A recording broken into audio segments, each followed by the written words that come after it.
Hello అండి అందరికీ 2019 నుంచి 2024 వరకు జగన్మోహన్ రెడ్డి గారు అమలు చేసిన పథకాలలో అత్యంత పేరు పొందిన పథకం ఏదైనా ఉన్నదంటే అమ్మఒడి. అమ్మఒడి పథకం ఎందుకు ఇంత పేరు వచ్చిందంటే సాధారణ పేద పిల్లలు సరైన సౌకర్యాలు లేక స్కూళ్ళు డ్రాప్అవుట్స్ అవుతున్నారు. దీన్ని గ్రహించిన జగన్మోహన్ రెడ్డి గారు స్కూళ్ళ పర్సంటేజ్ని అలాగే అమ్మఒడి పథకాన్ని లింక్ పెడుతూ దాదాపు 75% హాజరు గినక ఉంటే వాళ్ళకి అమ్మఒడి పథకాన్ని వర్తిస్తామని చెప్పేసి జగన్మోహన్ రెడ్డి గారు ఒక ప్రొవిజన్ తీసుకురావడం జరిగింది. దానివల్ల ఏంటంటే చాలామంది తల్లులు స్కూల్కి వెళ్తే డబ్బులు వస్తాయని చెప్పేసి తమ పిల్లల్ని క్రమం తప్పకుండా స్కూళ్ళకి పంపించేవాళ్ళు. దీనివల్ల ఏంటి అంటే అమ్మఒడి రావడంతో పాటు పిల్లగాళ్ళ యొక్క డ్రాప్అవుట్స్ తగ్గి వాళ్ళు మంచి విద్య నేర్చుకోవడానికి ఒక మంచి అవకాశాన్ని కల్పించింది ఈ అమ్మఒడి పథకం. అయితే ఈ అమ్మఒడి పథకాన్ని సక్సెస్ని గమనించిన సీఎం చంద్రబాబు నాయుడు గారు కూడా 2024 ఎన్నికల కన్నా ముందు ఇప్పుడు జగన్మోహన్ రెడ్డి గారు ఒక పిల్లోడికి ఇస్తుండు అమ్మఒడి, మేము వస్తే తల్లికి వందనం పేరు మీద దాదాపు ఇంట్లో ఎంతమంది పిల్లలు ఉంటే అంతమందికి ఇస్తామని చెప్పేసి ఆయన వాగ్దానం చేశారు. ఆయన మాటలు నమ్మి చాలామంది తల్లులు కూడా కూటమి పార్టీకి ఓటేయడం జరిగింది. ఇప్పుడు జగన్మోహన్ రెడ్డి గారు ఒక పిల్లోడికి ఇస్తా అంటున్నారు.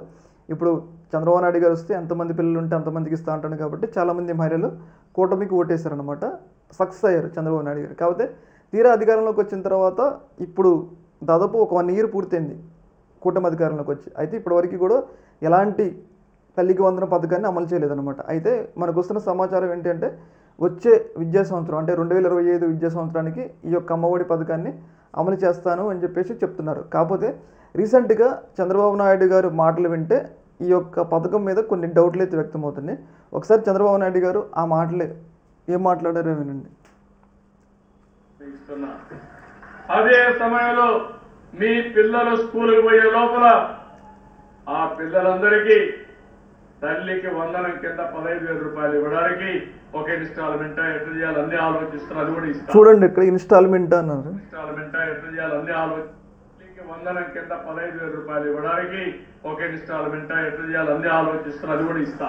అయితే ఇక్కడ చంద్రబాబు నాయుడు గారు ఇస్తా అంటున్నారు. కాకపోతే ఇక్కడ ఏంటి అంటే ఇన్స్టాల్మెంట్లు అంటే నెలకింత లేకపోతే 2-3 నెలలకింత అట్లా ఇస్తామో అన్నట్లుగా ఆయన మాట్లాడటం జరిగింది. అయితే ఇప్పుడు ప్రభుత్వం అధికారంలోకి వచ్చి సంవత్సరం అయింది. అయితే ఈ పార్టీకి గైడ్లైన్స్ వాళ్ళు తయారు చేసుకుని ఉండాలి. ఎందుకంటే ఈ విద్యా సంవత్సరానికి ఇచ్చే ముందు ఆల్రెడీ ప్రాసెస్లో ఉండాలి. కాకపోతే ఇంకా ఆలోచిస్తున్నారంటే ఇక్కడ కొన్ని డౌట్లు వ్యక్తమవుతున్నాయి. ముఖ్యంగా ఒక పిల్లోడికి ఇస్తారా 2 పిల్లోళ్ళకి ఇస్తారా అన్న క్లారిటీ కూడా మిస్ అవుతుంది. ఆయన అయితే అందరికి ఇస్తా అంటున్నారు. కాకపోతే అమలు చేసే వరకు ఒక పిల్లోడికి ఇస్తా అంటే కూడా కొన్ని ప్రాబ్లమ్స్ అయితే ఎదురవుతాయి కదా. ఏదేమైనా కానీ ఈ యొక్క పథకం మీద ప్రభుత్వం కొంచెం డౌట్గా ఉన్నట్లయితే మనం అర్థం చేసుకోవచ్చు. అంటే అధికారంలో రావడానికి ఉపయోగపడ్డది ఈ పథకమే. కాకపోతే ఈ పథకాన్ని ప్రభుత్వం అయితే నెగ్లెక్ట్ అయితే చేస్తూ ఉంది. ఇన్స్టాల్మెంట్ల లెక్క అంటే ఇప్పుడు ఒక సర్టన్ అమౌంట్ ఒకేసారి చేతికి వస్తే ఏదో ఒక పనికి యూజ్ చేసుకోవడానికి బాగుంటుంది. ఇలా ఇన్స్టాల్మెంట్ల లెక్క అంటే ప్రజలకి ఆ ఫీలింగ్ కూడా ఉండదు, డబ్బులు తీసుకున్న ఫీలింగ్ కూడా ఉండదు. కాబట్టి కొంచెం ప్రభుత్వం ఈ యొక్క విషయంలో ఇబ్బంది పడింది.